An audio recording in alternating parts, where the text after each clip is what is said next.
Hello good morning and welcome back friends. आप देख रहे हैं पेसर एजुकेशन यूट्यूब चैनल। आज की इस वीडियो में बात करेंगे 4 फरवरी से रिलेटेड जितने भी इंपॉर्टेंट करंट अफेयर्स बनती हैं सारे इस वीडियो में कंप्लीट करेंगे।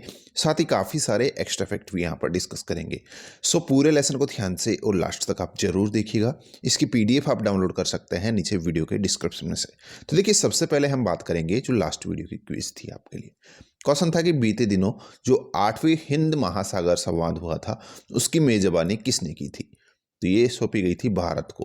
इस बार का जो 8वां हिंद महासागर संवाद हुआ था उसकी मेजबानी भारत के पास थी। चलिए अब बात करते हैं यहाँ पर आज की करंट अफेयर्स की। पहला क्वेश्चन है, हाल ही बजट में RAMP का जिक्र हुआ है, यह क्या है। ये जो वर्ड है अभी न्यूज में रहा है RAMP। चलिए इसके बारे में थोड़ा सा डिटेल्स में जान लेते हैं कौन सा ऑप्शन इनमें से सही है। पहला ऑप्शन बोल रहे हैं कि इसका पूरा नाम rising and accelerating MSME performance है। तो यहाँ पर पहला ऑप्शन आपका सही है। इसका फुल फॉर्म आपको ध्यान रखना है, rising and accelerating MSME performance. ठीक है। दूसरा ऑप्शन बोल रहा है कि केंद्रीय बजट 2022-23 में 6,000 करोड़ रुपए की लागत के साथ RAMP कार्यक्रम को शुरू करने की घोषणा की गई है। तो ये भी आपका सही है। और इसका उद्देश्य क्या है? इसका उद्देश्य MSMEs को स्थिति में सुधार लाना और यहाँ पर उनको बढ़ावा देना इसका मुख्य उद्देश्य है। तो ये भी आपका सही ऑप्शन है। तो यहाँ पर करेक्ट आंसर होगा उपरोक्त सभी सही है। यहाँ पर इसका उद्देश्य क्या है? जो स्टार्टअप्स हैं, ठीक है, जो छोटे उद्यमी हैं, उनको स्थिति में सुधार लाना, उनको बढ़ावा देने के लिए ही यहाँ पर ये RAMP नामक जो प्रोजेक्ट है इसको लॉन्च किया गया है। ठीक है।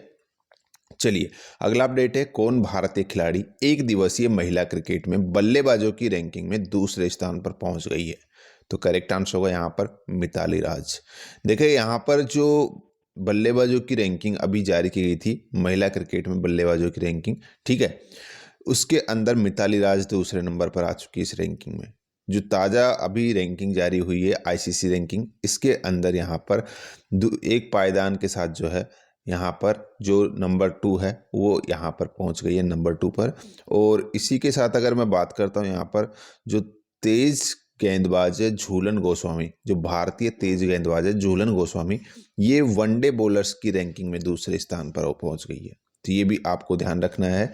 साथ ही यहाँ पर जो महिला ऑलराउंडर्स की रैंकिंग है उसमें भारत की जो दीप्ति शर्मा है वही एक पायदान ऊपर आकर चौथे पायदान पर आ चुकी है।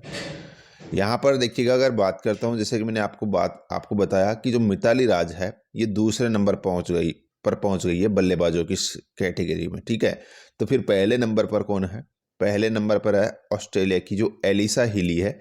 ये यहाँ पर 750 पॉइंट्स के साथ जो है टॉप पर है, यानी कि फर्स्ट पोजीशन पर है। और जो मिताली राज है इनके कितने पॉइंट है? 738 है। तो ये इतना सा यहाँ पर डिफरेंस है। बाकी यहाँ पर ध्यान रखिएगा, जो मिताली राज है ये दूसरे नंबर पर है भारत की, और पहले नंबर पर है एलिसा हिली। यहाँ पर बल्लेबाजों की रैंकिंग की मैंने बात की है ऊपर। यहाँ पर अगर आपसे पूछा जाए कि गेंदबाजों की रैंकिंग में कौन है, तो झूलन गोस्वामी दूसरे नंबर पर है। ठीक है। उसके बाद में देखिएगा, भारत में कौन से 2 नए रामसर स्थल हाल ही में घोषित किए गए हैं। देखिएगा, जो रामसर साइट्स जो अभी हाल ही में 2 और जिनकी घोषणा की गई है, उनमें पहला नाम है गुजरात में जो खिजड़िया वन्यजीव अभ्यारण्य है, इसको शामिल किया गया है। और उत्तर प्रदेश में जो बखीरा वन्यजीव अभ्यारण्य है इसको शामिल किया गया है। तो यहाँ पर ध्यान रखिएगा, ये काफ़ी इंपॉर्टेंट अपडेट है। हाल ही में 2 नए वेटलैंड्स जो है इनको यहाँ पर घोषित किया गया है, जिसमें पहला नाम है गुजरात में जो स्थित है खिजड़िया वन्यजीव अभ्यारण्य, दूसरा है यहाँ पर उत्तर प्रदेश का बखीरा वन्यजीव अभ्यारण्य। दोनों को ध्यान रखना है। ठीक है। उपरोक्त दोनों यहाँ पर सही है। थोड़ा और डिटेल में बात करें तो सबसे पहले तो यहाँ पर अब जो रामसर साइट्स की जो मतलब कि टोटल जो यहाँ पर हमारे इंडिया में जो संख्या हो गई है, ठीक है, वो कितनी हो गई है? से पहले 47 थी, अब कितनी हो गई है? 49 हो गई। वेरी इंपॉर्टेंट अपडेट है यहाँ पर। ये टोटल रामसर साइट्स अब जो है इंडिया में 49 हो गई है, 47 से बढ़कर, जिसमें लास्ट जो रामसर साइट थी 47वीं, वो भी उत्तर प्रदेश से ही थी। कहाँ से थी? उत्तर प्रदेश से ही थी जो 47वीं रामसर साइट थी वो भी। और उसका क्या नाम था? हैदरपुरा वेटलैंड था उसका नाम। ठीक है। हैदरपुर वेटलैंड था उसका नाम। तो ये पॉइंट भी आप ध्यान रखिएगा। फिर देखिएगा, अगला अपडेट है, भारत ने धारचूला से जोड़ने वाली महाकाली नदी पर मोटर योग्य पुल के निर्माण के लिए किसके साथ एक समझौता ज्ञापन पर हस्ताक्षर किए हैं। तो ये किए हैं नेपाल के साथ। नेपाल और यहाँ पर भारत, ठीक है, दोनों के बीच में ये धारचूला, यहाँ पर जो धारचूला है इससे जोड़ने वाली जो महाकाली नदी पर मोटर योग्य पुल है उसके निर्माण के लिए समझौता हुआ है, ठीक है। चलिए यहाँ पर अगला अपडेट देखती है, किससे राष्ट्रीय इलेक्ट्रॉनिक्स और सूचना प्रौद्योगिकी संस्थान, जिसको NIELIT कहते हैं आप शॉर्ट में, इसके महानिदेशक के रूप में चुना गया है। तो यहाँ पर आपका सही आंसर होगा डॉक्टर मदन मोहन त्रिपाठी। इनको हाल ही में राष्ट्रीय इलेक्ट्रॉनिक्स और सूचना प्रौद्योगिकी संस्थान का जो है यहाँ पर महानिदेशक चुना गया है, ठीक है।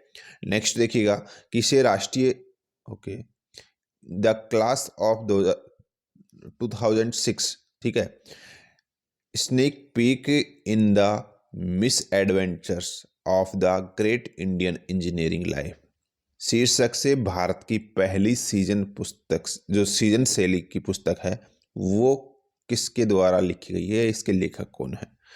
सबसे पहला क्वेश्चन थोड़ा समझिएगा, ये बुक का टाइटल है, ठीक है, ये बुक का टाइटल है जो कि भारत की पहली सीजन शैली की पुस्तक है। और इसके लेखक कौन है, इसके लेखक है आकाश कंसल। यहाँ पर थोड़ा सा करेक्ट कर लीजिएगा, ये बंसल नहीं है, ये है कंसल। क्या है, कंसल है ये, तो ये आपको ध्यान रखना। आकाश कंसल जो है इन्हीं के द्वारा इसको लिखा गया है।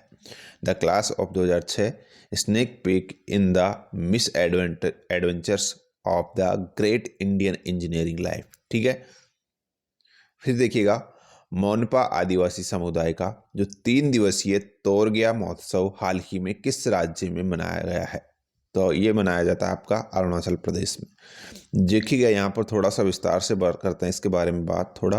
देखिए अरुणाचल प्रदेश के जो मोनपा आदिवासी समुदाय है, आपसे ऐसे भी पूछ लिया जाएगा कि मोनपा आदिवासी समुदाय किस राज्य में निवास करते हैं, कहाँ की जनजाति है। अरुणाचल में ये मुख्यतः पाई जाती है और इन्हीं का ये 3 दिवसीय तोरगिया महोत्सव, डायरेक्टली पूछ लिया जाएगा तोरगिया महोत्सव किस जनजाति का है, तो मोनपा आदिवासी समुदाय का, ठीक है।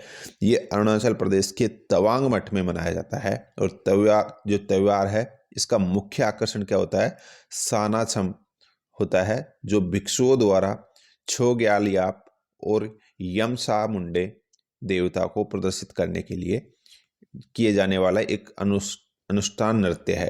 तो ये कि यहाँ पर नृत्य की फॉर्म में इसको मनाया जाता है, जिस तरीके से आप यहाँ पे देख रहे हैं।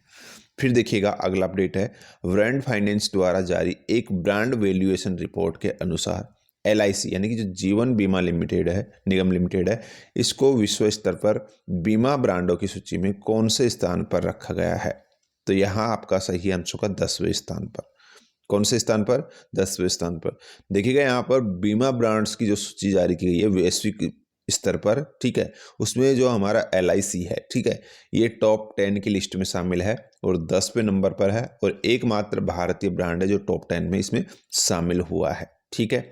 नेक्स्ट यहाँ पर देखिएगा LIC की बात हुई है, इसके अध्यक्ष ध्यान रख लीजिएगा MR कुमार है और यहाँ पर इसका जो हेडक्वार्टर है मुंबई में है। और स्थापना कब हुई थी, ये हुई थी आपकी 1 सितंबर 1956 को, ठीक है।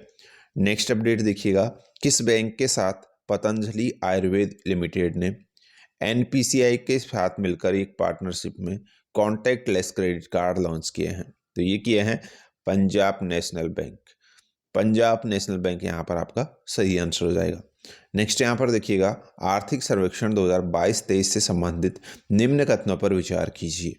आर्थिक सर्वेक्षण के बारे में देखिएगा, बोल रहा है कि 2021-22 में जो भारत की GDP है उसमें 9.2% की वृद्धि का अनुमान लगाया गया है, बिल्कुल सही है। उसके अलावा यहाँ पर 2022-23 में जो है भारत की जो GDP है इसमें 8% से 8.5% की अनुमान यहाँ पर लगाया गया है। तो ये भी आपका सही है, दोनों ऑप्शन आपके सही है, तो करेक्ट आंसर होगा उपरोक्त दोनों सही है। देखिए बजट का मैंने अलग से वीडियो बना दिया था, इसलिए बजट के कोई क्वेश्चन ज़्यादा हमने इंक्लूड नहीं किए हैं डेली करंट अफेयर्स में। जिन्होंने नहीं देखा है बजट का अलग से वीडियो बना दिया है, उसको देख लीजिएगा, ठीक है। नेक्स्ट यहाँ पर हाईनीव ट्रेप नेशनल लिबरेशन काउंसिल, जिसका शॉर्ट फॉर्म है HNLC, जो हाल ही खबरों में रहा, किस राज्य में एक सक्रिय उग्रवादी संगठन है।